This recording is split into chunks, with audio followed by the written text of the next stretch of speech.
Please welcome to stage, Ben Cholok.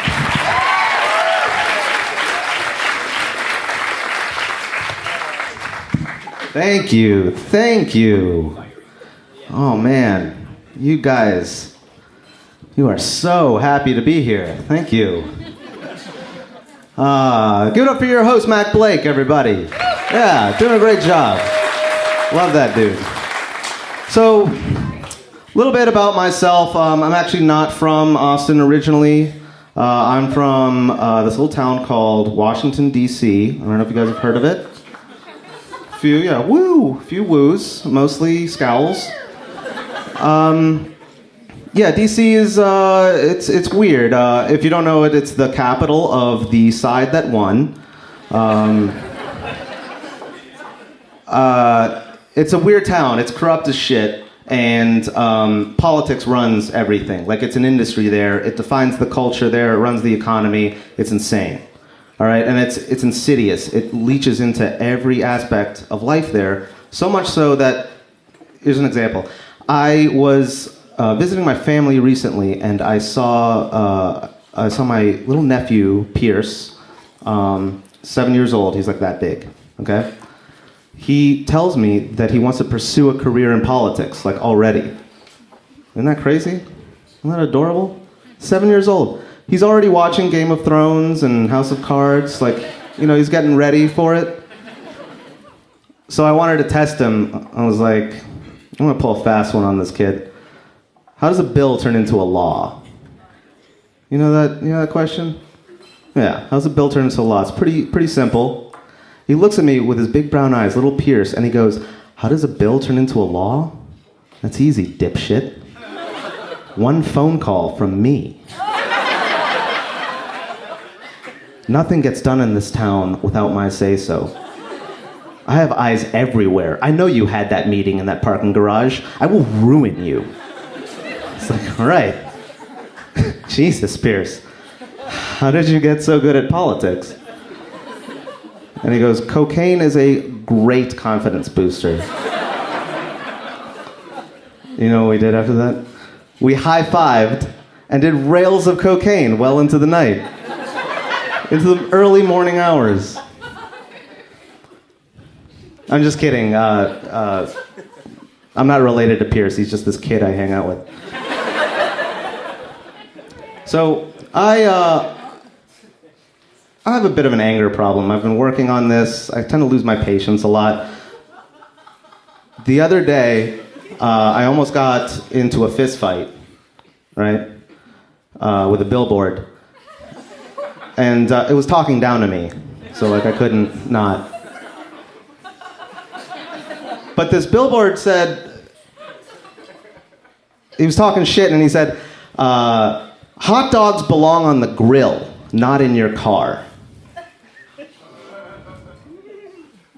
Ooh is right.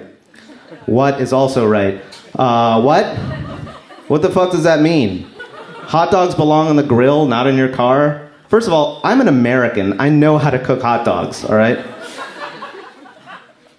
So, but it was after the third time of driving around the block, screaming at this billboard, because I wasn't done with it yet, I realized that the billboard was in front of a veterinary clinic. It was in front of a vet. And now it made a little more sense. I was like, oh, they're trying to be punny and clever. Don't leave your dog in the car during a hot Texas summer, because it like ruins your dog or something. I don't know, I'm not caught up on the research. But I was thinking about it when I was driving home. I was like, still, that's a shitty way to like extend that sentiment, you know?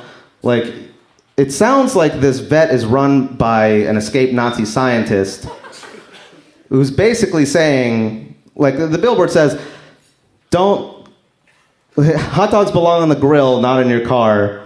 That sounds like he's saying, don't leave your dog in the car, because that takes forever. Just throw it on the grill instead. It's like way faster, man. I don't know what the point of that is. I guess what I'm trying to say is don't take your dog to Hunan Lucky Dragon's veterinary clinic.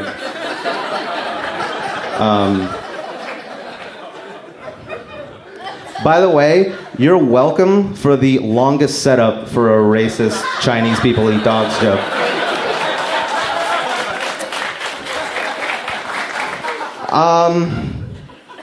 So like I said, I'm from the Northeast, so like Austin's sort of new to me, and like I'm always charmed and impressed by all the like Southern like idioms and stuff.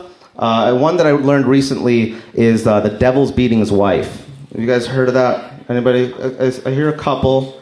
For those of you who don't know what it means, the devil's beating his wife is a euphemism for a sun shower. It's when the sun is shining and it's raining at the same time. Which, if you've ever encountered this, is beautiful. It's romantic. It's a sweet thing to witness. So it makes perfect sense that in the South you'd equate that with domestic abuse. But I was thinking about it, and I was like, also, the devil's beating his wife, that's like the craziest episode of Cops ever filmed. Could you imagine that? Like, you're driving to, like, you know, Satan's Trailer Park, which is in Florida, obviously. And they're like, you know, like the cops knock on the door, and he answers with, like, a wife beater made out of human skin. And he's like, what seems to be the problem? He's like, well, first of all, your dog is levitating and the walls are bleeding. And they cuff him, and his only defense in court is,